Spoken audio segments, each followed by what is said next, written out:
Bom, então,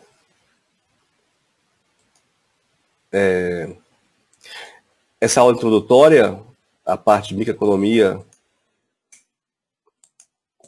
da disciplina, quer dizer, a disciplina tem dois conteúdos, micro e macro. Eu também vou desativar aqui a câmera para não reduzir o consumo de internet, depois eu volto nela. Micro e macro. Então, eu vou fazer aqui uma introdução e focar alguns pontos principais desse curso, e depois apresentar com a sequência de conteúdos que vamos ver adiante. Na semana, melhor dizendo. Se eu conseguir que o computador deu um pequeno probleminha aqui. Vamos lá. Você tá aí. Tá vendo com você aqui. Ah, ok, aqui. Muito bem.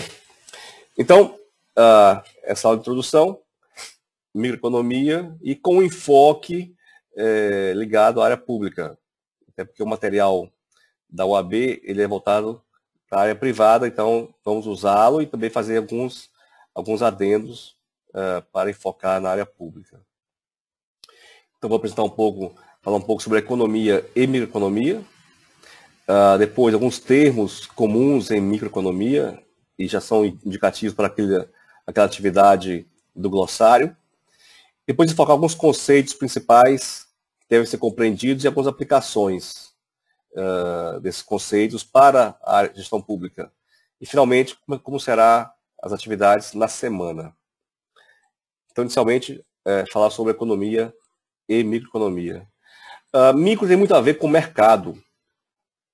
Então, análise de mercados de consumidor e produtor é a base da microeconomia. E economia é a ciência geral, a ciência que trata da riqueza.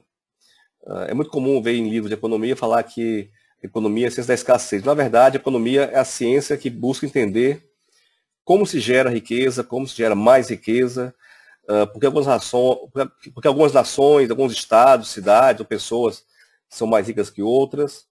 Então, a essência da economia é entender a criação da riqueza. Em alguns momentos, em um contexto de escassez, mas, em geral, a escassez não tem uma duração de longo prazo. Um outro assunto central da economia é o valor.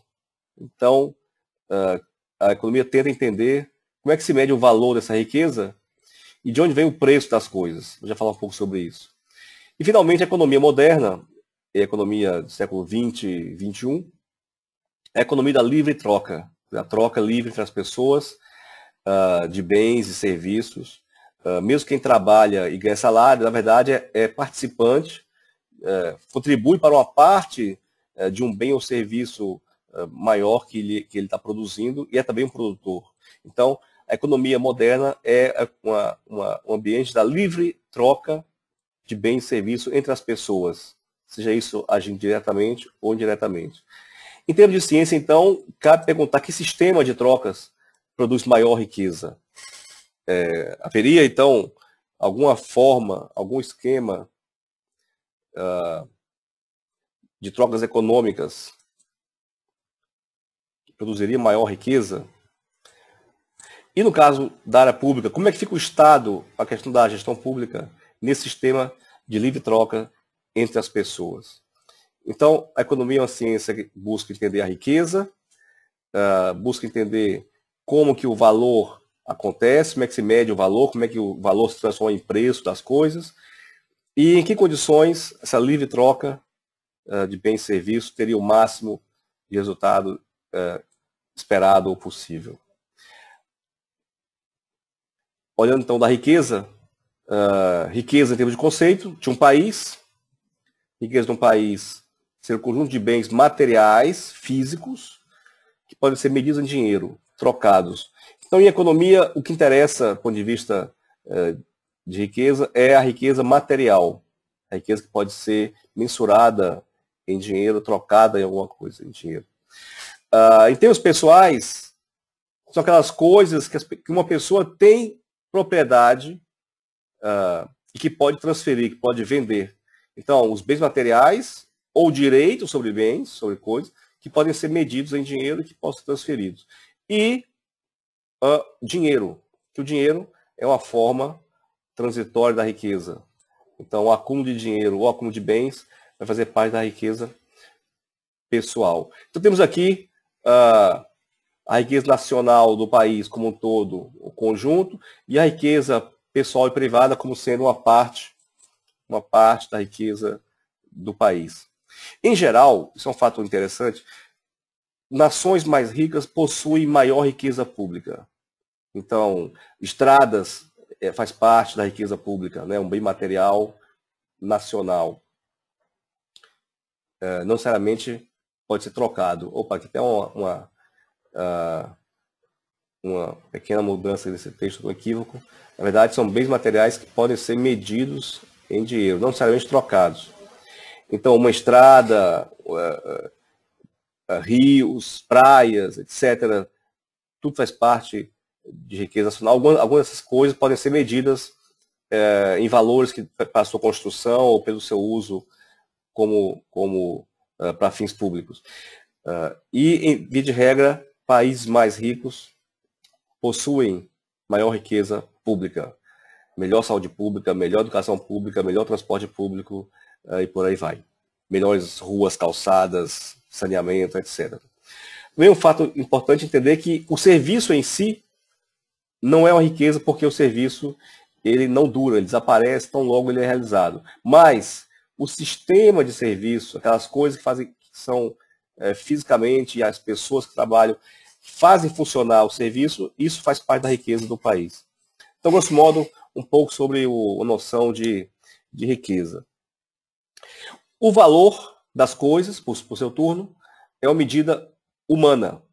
Então, não existe valor sem uma relação com os seres humanos. Então, somos nós, seres humanos, que damos valor às coisas, definimos quanto uma coisa vale. Nem tudo que tem valor econômico. Na verdade, muitas coisas importantes não têm valor econômico nenhum. Amizade, amor, filhos, pais, etc. São coisas de valores humanos, mas não têm valor econômico, não tem preço. Né? E a economia, o que interessa é o que tem valor econômico, ou seja, aquilo que pode ser medido em dinheiro. Então, aqui quando falamos em valor, vamos falar de valor econômico das coisas que podem ser medidas em dinheiro, em padrão monetário do país. E esse valor econômico depende de duas coisas. Em um aspecto, depende das pessoas, de preferências, de gostar mais de uma coisa do que de outra, e da abundância ou escassez. Há o caso típico, famoso, da água e diamante. Adam Smith não conseguiu resolver isso na época, em termos de compreensão, porque a água é muito, muito mais importante que o diamante. Na verdade, não se vive sem água, e se vive sem diamante, mas a água não vale quase nada, e o diamante vale muito. Então, o que acontece é que, em alguns casos, a escassez vai ser o principal fator a determinar o valor das coisas, ou vice-versa, a abundância. A água no planeta é abundante, o diamante é escasso. Então, o diamante vale muito mais em termos de valor econômico do que a água. Mas, outra coisa que se percebeu no século XIX é que o valor de uma coisa para uma pessoa, o valor econômico, depende da quantidade já consumida. Inclusive, um exemplo muito usado na época foi que o primeiro pão tem um valor, o segundo pão um valor menor, o terceiro pão menor ainda, etc. Então, o quanto a pessoa já consumiu de um produto vai influenciar a sua avaliação do valor seguinte. A ponto de, por exemplo, se a pessoa estiver saciada de alguma coisa, o valor adicional do consumo seguinte vai ser zero. Ela não está disposta a pagar nada para ter aquele acréscimo de bem, seja isso qualquer coisa que se tenha no mercado à venda. E, em resumo, o valor econômico, sendo humano, pode ser criado e pode ser também destruído. Coisas irão perder valor porque pede-se preferências. Isso é muito típico, por exemplo, em moda, né? Uma roupa de uma moda que cai a preferência, perde valor automaticamente na sequência. Produtos novos que são lançados tornam o anterior sem valor ou perde muito valor existente anteriormente. E assim vai. Então, em resumo, o valor é uma medida humana. Então, todo preço, tudo que vai aparecer no mercado, na economia, tem uma base humana. Não existe coisa que tenha valor por si só. Elas têm valor em função da interação conosco, seres humanos, e nós, entre nós mesmos. Eu falei, faltou uma livre troca. Eu pulei a livre troca. Deixa eu ver.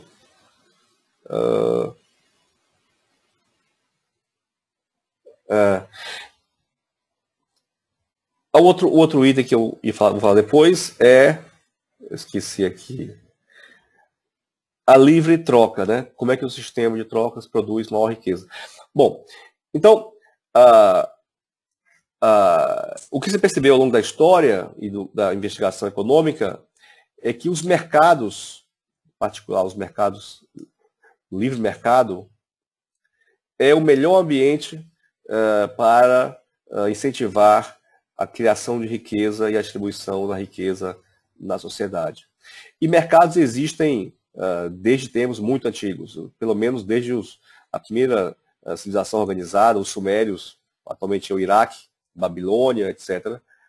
Desde os sumérios temos mercados como sendo um ambiente de troca entre as pessoas. E mercados consumidores e produtores são o objeto da microeconomia. De certo modo, por exemplo, então, a microeconomia simplifica a economia, para fazer uma análise, dizendo que na troca a pessoa é consumidor ou produtor. E chama de produtor o nome firma ou empresa. Então, a microeconomia é um modelo simplificado de ser livre troca entre pessoas. No caso, você vai ser consumidor ou produtor. Não vai aparecer aqui, por exemplo, o trabalhador ou o empresário. Ela procura entender, basicamente, como se dá o comportamento de consumidores e de produtores. E do consumidor, a microeconomia tenta entender, propõe ou supõe que todo consumidor busca maximizar a utilidade do seu consumo. Aqui, utilidade é um termo usado na economia para um conjunto de coisas que envolve satisfação, atendimento aos seus desejos, etc. Então, utilidade é um conceito amplo, não é apenas um conceito funcional, de ser útil, envolve também a satisfação como um todo. Então, o consumidor busca maximizar a sua utilidade. Usa-se, em geral, a letra U para designar utilidade. E a empresa, ou a firma, busca maximizar o seu lucro da produção. Vai usar muito a letra P, para de profit em inglês, que é lucro, para significar lucro da empresa. Então, temos na microeconomia uma análise de mercados, no contexto onde consumidores tentam maximizar a sua utilidade do consumo, e empresas, as firmas, que tentam maximizar o lucro da produção. Então, na livre troca entre ambos, um tenta maximizar o seu consumo, outro maximizar a sua lucratividade. O primeiro aspecto dessa teoria aplicada à área pública é que os impostos vão interferir na relação de troca entre produtores e consumidores. Então, o Estado, ao cobrar impostos para assegurar a sua fonte de recursos para funcionar, interfere na livre troca, porque vai atribuir impostos sobre o consumo, imposto sobre a renda, enfim, uma série de possibilidades de impostos surgem. E essas possibilidades acabam alterando, interferindo em como ocorre a livre troca entre consumidores e firmas. Então vamos entender como que ocorre essa livre troca e como é que o Estado pode interferir o mínimo possível. Por seu turno, o Estado pode ser produtor, mas provavelmente, em geral, o melhor que o Estado pode fazer, em boa parte do que faz, salvo algumas coisas de exceção, como talvez segurança pública, enfim, é usar o mercado privado, quer dizer, usar atividades das empresas privadas, que tendem a ser mais eficientes, vamos ver se faz parte da análise econômica, da microeconomia, para a sua finalidade. Então, o serviço público pode ser prestado pelo Estado diretamente, como um produtor, ou pode ser assegurado pelo Estado, contratando empresas no setor privado para realizar aquela atividade para atendimento de toda a sociedade. E uma outra aplicação da microeconomia ao governo é a chamada regulação de mercados, que no caso quer dizer regulação econômica de mercados. Então o governo vai entrar na parte de contratos, em direitos de propriedade do consumidor, em tentar evitar o uso excessivo de poder de monopólio. Vamos ver isso no curso, que o monopólio tende a impor prejuízo aos consumidores e ao mercado. Os chamados cartéis da aliança de empresas no mercado, vai coibir isso. As fraudes, combater a informação ilegal em transações, por exemplo, na Bolsa de Valores, aqui e acolá, no mercado financeiro, chamada informação inside information, informação de dentro sobre transações econômicas que alteram o mercado. Isso é punível com penas, o Código Penal, hoje em dia, nos Estados Unidos, por exemplo. A pessoa que vaza informação no mercado financeiro para gerar algum benefício pode ser preso, se for pego, será preso. E nesse contexto de contratos, de direitos, monopólio e tal, aonde o governo vai atuar e como vai atuar. Então, a microeconomia vai fornecer os fundamentos para a atuação do governo em que setores, como, etc. Vamos ver que, por exemplo, em alguns setores, como o transporte aéreo, o governo deveria atuar apenas em segurança do transporte aéreo. Não precisaria atuar para dizer quem opera o quê, quem linha faz o quê. Bom, no Brasil nós temos ainda uma prática do transporte aéreo do Estado muito presente em termos de definição de linhas aéreas, de horários, etc. Mas no mundo hoje, Europa, Estados Unidos, a corrente dominante é que o governo não precisa atuar no transporte aéreo para definir horários, preços, etc., que o próprio mercado vai conseguir se organizar. Um outro exemplo da atuação do governo, que eu considero equivocada, por exemplo, é táxi na cidade. Táxi, tipicamente, é um setor que poderia ser deixado ao livre mercado. Mas, em geral, o governo, as prefeituras, criam várias regulações econômicas que criam uma proteção aos operadores de táxi, e isso, teoricamente, tende a produzir, então, menor eficiência, menor geração de bons serviços para a sociedade.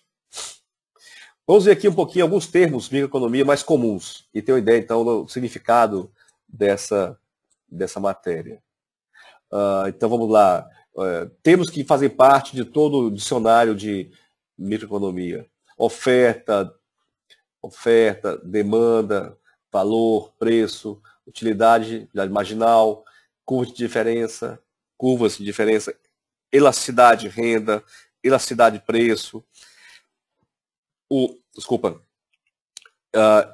excedente do consumidor, errei aqui. O excedente do consumidor, custos da firma, receita, lucro, produtividade, produto marginal, eficiência, custo médio, marginal, rendimentos, economia de escala, escopo, mercado, competição, monopólio, duopólio, oligopólio, regulação, impostos, isso em relação com preços, impostos, isso em relação com a demanda. Observe, então, que é uma série de termos aqui da economia que são justamente o objeto da microeconomia. O que eu espero que vocês, ao final da disciplina, saibam tudo o que está aqui nesse slide. E um pouco mais também. Bom, eu vou falar agora de alguns conceitos fundamentais e que devem ser compreendidos e sua aplicação com com a gestão pública. Inicialmente um pouco de matemática, e aí já fazendo um pouco da revisão, né? Nós devemos lá ao René Descartes, aquele que fez a frase penso, logo existo, ergo cogito, ergo sum, eu penso, logo eu sou, eu existo. E ele então foi quem trouxe o mundo da geometria para equações. Ele que também começou a usar as letras do alfabeto para escrever equações. No caso, usava as primeiras letras de A, B, C, para termos conhecidos, termos que são partes de uma função, e as letras finais do alfabeto, X, Y, Z, T, para as variáveis. Então, foi do Descartes que surgiu, por exemplo, coisas como ax, by, ou a famosa equação da reta y é igual a x mais b. Aqui temos, por exemplo, essa reta. E também foi ele que criou o gráfico que hoje usamos. Não tem aqui o ano, hein? Mas isso foi em 1600 e deixa eu ver, para não errar a data aqui, exatamente qual foi o ano que ele fez isso aqui. 1637. Então, em 1637, Descartes introduziu ao mundo um modo de fazer matemática e de simbolizar as coisas, que foi, por exemplo, construir gráficos y,x, y, x e z também, em 3 dimensões, e a equação da reta, onde é y igual a ax mais b.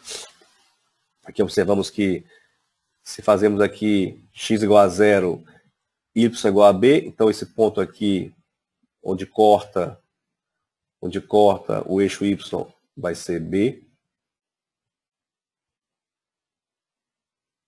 Tá difícil aqui.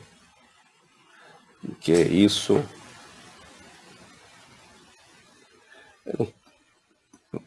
Que coisa. Por alguma razão está dando probleminha aqui técnico.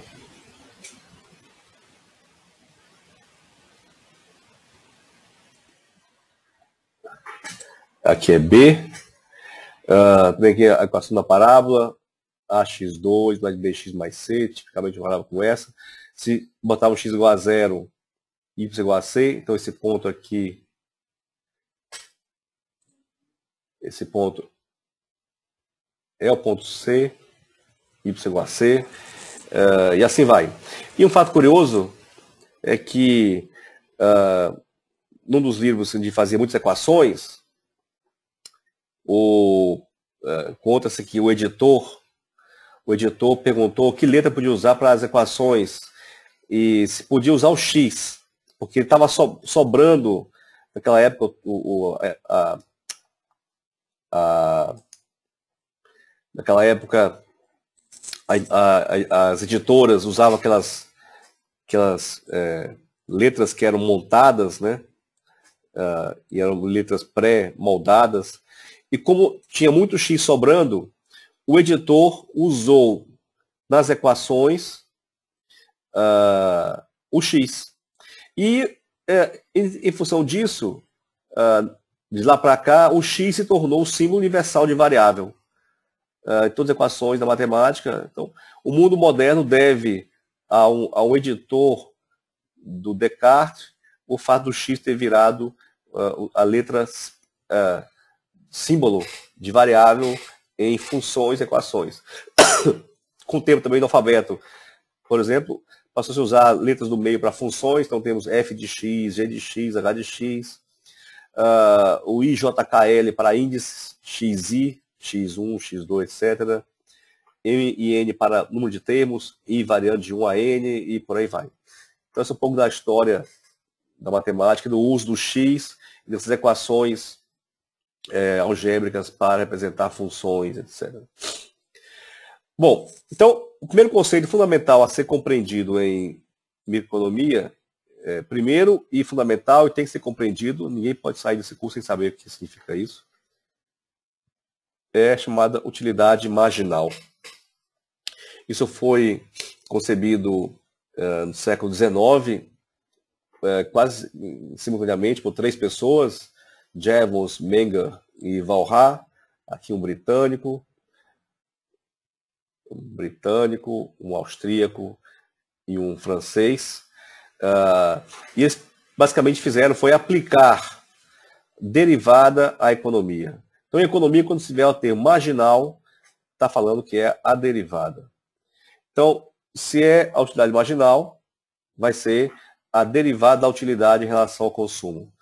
Vamos já ver um pouco sobre isso. E o que é a derivada? Derivada se expressa f' de x, ou se expressa dy de x, ou desse modo, mede como a função varia em relação à outra. Tem aqui esse gráfico animado, a derivada também é a tangente à curva, a função em cada ponto. Então, observe que a derivada é sempre a tangente, aqui tem que dizer que daquele ponto a função varia muito, aqui varia 0, aqui varia negativamente. Então, de novo, está variando, parou, cresce, tal, 0, variando para baixo negativamente, varia 0. O que se observa aqui, por exemplo, então aqui, os pontos de máximos ou mínimos, aqui também é um máximo local, um máximo aqui, outro máximo aqui. Os pontos de máximo ou de mínimo são pontos onde a derivada da função é igual a 0.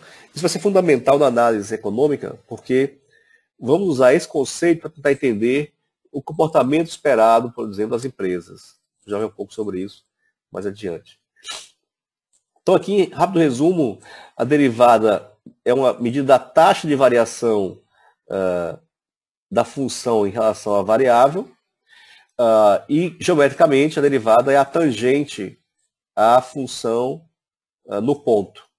Então, se é um ponto de máximo, a tangente é a função naquele ponto de máximo, por exemplo. A tangente é assim. A tangente é assim. E essa tangente aqui quer dizer 0, né? Tangente é esse ângulo, pensar aqui como sendo o ângulo. A tangente é a relação desse lado com esse lado. A tangente desse ângulo no horizontal é 0. Portanto, esses foram os achados importantíssimos, que foi que quando a derivada da função for 0, teremos pontos de máximos ou mínimos de função. Vamos já ver uma aplicação disso daqui a pouquinho. Bom, então o conceito que foi usado foi que a utilidade marginal, ou seja, o acréscimo de utilidade,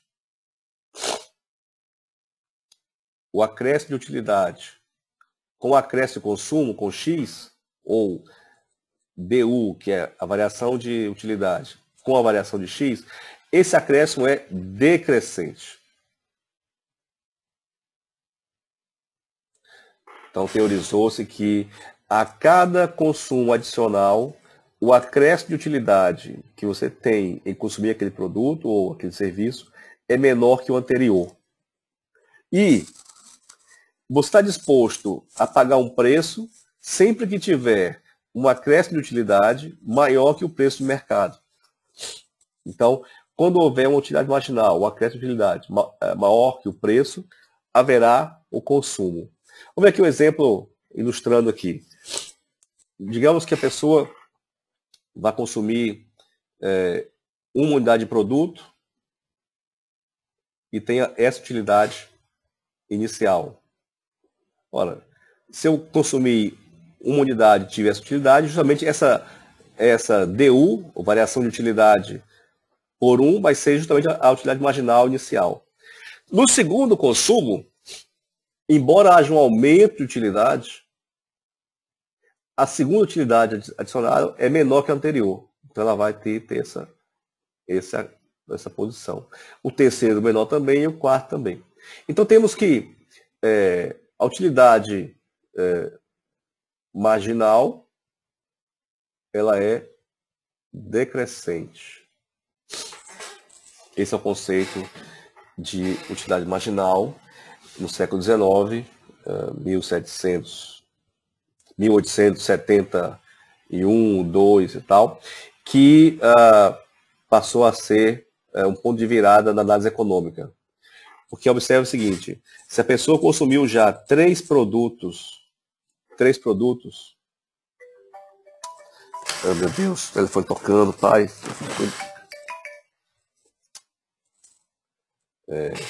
Se a pessoa consumiu 3 produtos, o quarto produto, ela recebe um valor de utilidade menor do que o terceiro. Portanto, não está disposta a pagar o mesmo preço pela quarta unidade do produto. Então, digamos, se o preço estiver nessa posição aqui, a pessoa iria consumir 3 produtos, porque em todos os 3 produtos, a utilidade de consumir o segundo, o terceiro, a utilidade marginal, o acréscimo, é maior que o preço pago. Já o quarto produto, a quarta unidade do produto, terá uma utilidade menor do que o preço que é cobrado dela.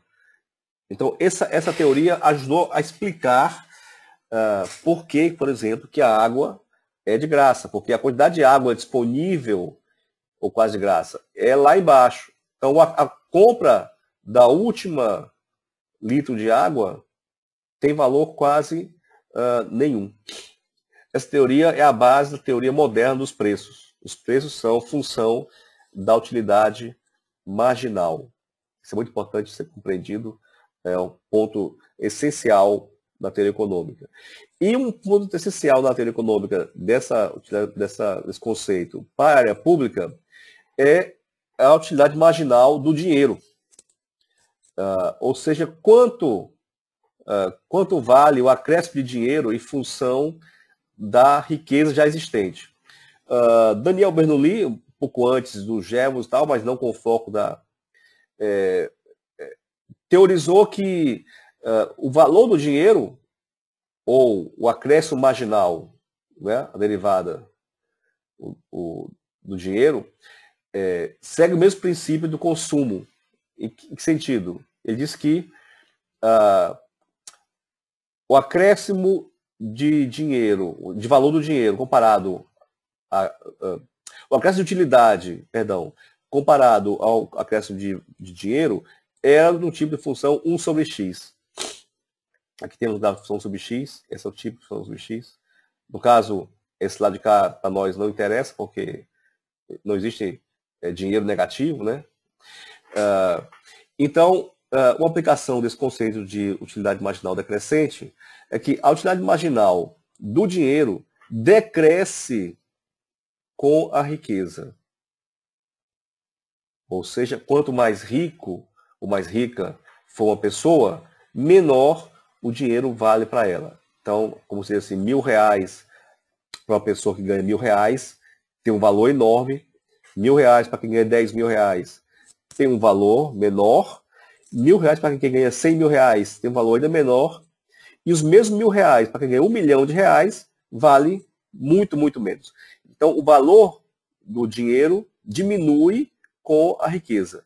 Uma aplicação desse conceito do século XIX foi o imposto de renda progressivo, que temos hoje no Brasil. Então, quanto mais rica a pessoa é, menos o dinheiro vale para ela, para haver uma igualdade fiscal, uma justiça de valor econômico que está se retirando da pessoa, deve-se retirar mais dinheiro dos mais ricos e menos dos mais pobres. Porque para os mais pobres, aquele dinheiro vale muito mais em valor econômico. Então, essa é uma aplicação de utilidade marginal, no caso do dinheiro, para o imposto de renda progressivo.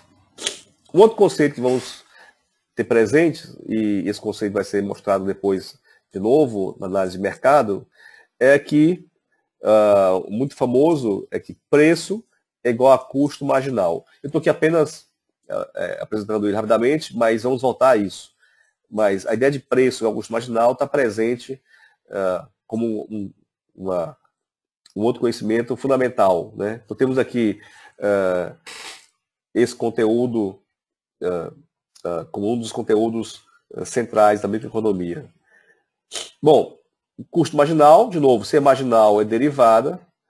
Então, basicamente temos, se uma empresa quer maximizar o lucro, se lucro é igual a receita menos custo, ou seja, lucro em função das vendas X é igual a receita de vendas X menos custos de vender X. E lembrando que máximos de função ocorrem quando a derivada é igual a zero. Então, se eu derivar o lucro em relação a X igual a zero, teremos o máximo lucro da empresa. Então, derivando o lucro em relação a X, receita igual a X, a derivada é marginal, temos aqui que receita marginal menos custo marginal igual a zero. A receita marginal, por sua vez, é o acréscimo de receita por cada venda de um produto. Então, se um produto custa X, custa P reais, tem um preço, a cada venda de um produto, você tem um acréscimo na receita do preço do produto. Então, a receita marginal é o preço. E o custo marginal é o custo marginal, então temos uma das equações fundamentais de economia, que é que preço é igual a custo marginal. Esse é um dos conceitos que vamos depois voltar a falar sobre eles. Um outro conceito que vamos também ver no curso é o de elasticidade, de preço e renda. Isso já foi visto na disciplina de introdução à economia. Então, basicamente, em termos de conceito, é a relação dx sobre x, dp sobre p. Aqui é lá fala assim, delta x, uma variação maior sobre x, delta p, ou se fala às vezes como variação percentual da demanda de x, da quantidade consumida ou comprada, pela variação percentual de p. Então, basicamente se o preço sobe, se o preço aumenta 10% e a demanda cai, que quando sobe o preço, cai a demanda 15%, isso daria uma relação 15 sobre 10, 1,5. Então isso é chamado bem elástico. Então quando a variação de consumo é maior do que a variação de preço, o tipo de bem é chamado elástico. Quando a variação de consumo é menor do que a variação de consumo menor que a variação de preço, isso é chamado de bem inelástico. Aqui está dizendo que esse Ezinho maior que 1, esse Ezinho menor que 1. Uma aplicação disso, e vamos ver depois isso de novo com calma, para ter isso claro. Uma aplicação disso, cadê?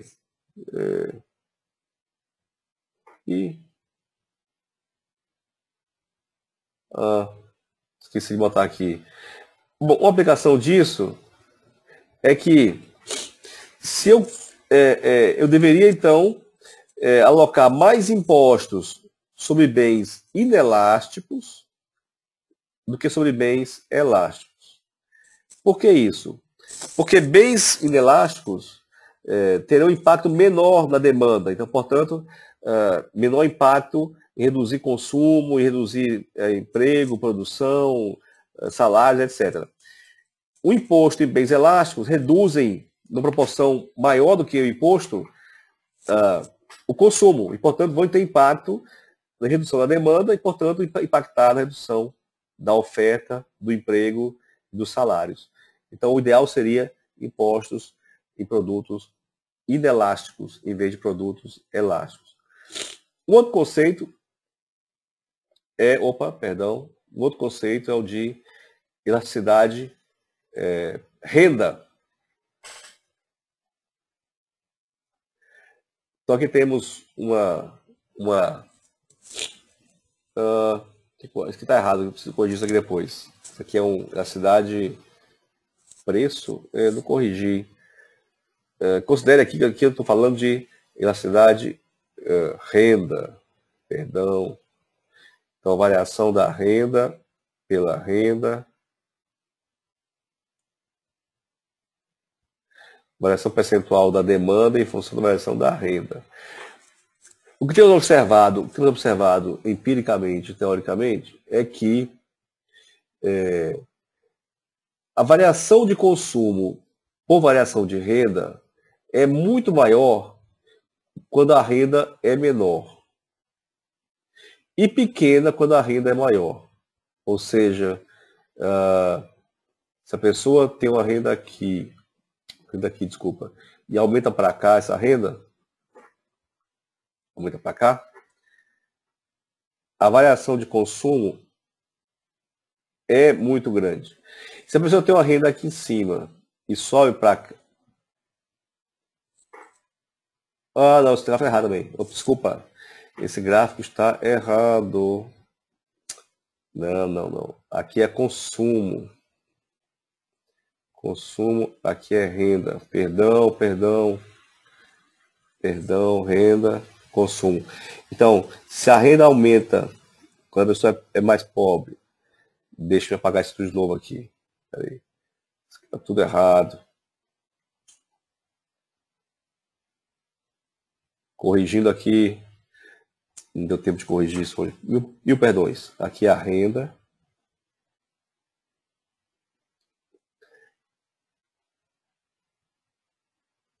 Aqui é o consumo.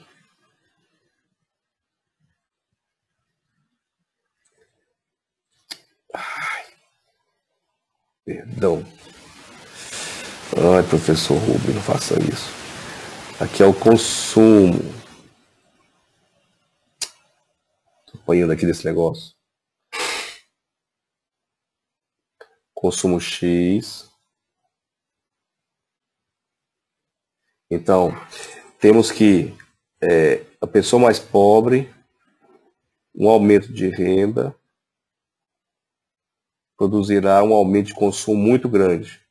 A pessoa mais rica, o mesmo aumento de renda, produzirá um aumento de consumo pequeno. É isso. Então, pessoas mais ricas e pessoas mais pobres. O que isso mostra pra gente? Que, em geral, o impacto do imposto em pessoas mais pobres é maior do que em pessoas mais ricas. Então, o imposto de renda deveria ser maior, mais impostos em mais ricos. Porque o impacto na demanda dos produtos da sociedade vai ser bem menor do que o impacto das pessoas de menor renda. Então temos aqui duas lógicas de aplicação desse conceito para a área pública. Se um bem é elástico, ou seja, ele é muito sensível. Eita, professor. Se o bem é elástico, muito sensível à variação de preços, ou ele é inelástico, os impostos deveriam recair mais sobre bens inelásticos. E, considerando a sensibilidade à renda, os impostos deveriam recair mais sobre os mais ricos. Em geral, aqui não é o caso, porque como os mais ricos têm mais poder de influência na sociedade, a maior parte dos impostos em todo o mundo recai sobre os mais pobres, o que é um equívoco teórico em termos econômicos. Enfim, então essa foi uma introdução sobre a matéria, ok? E eu vou agora passar e explicar como vai ser a semana.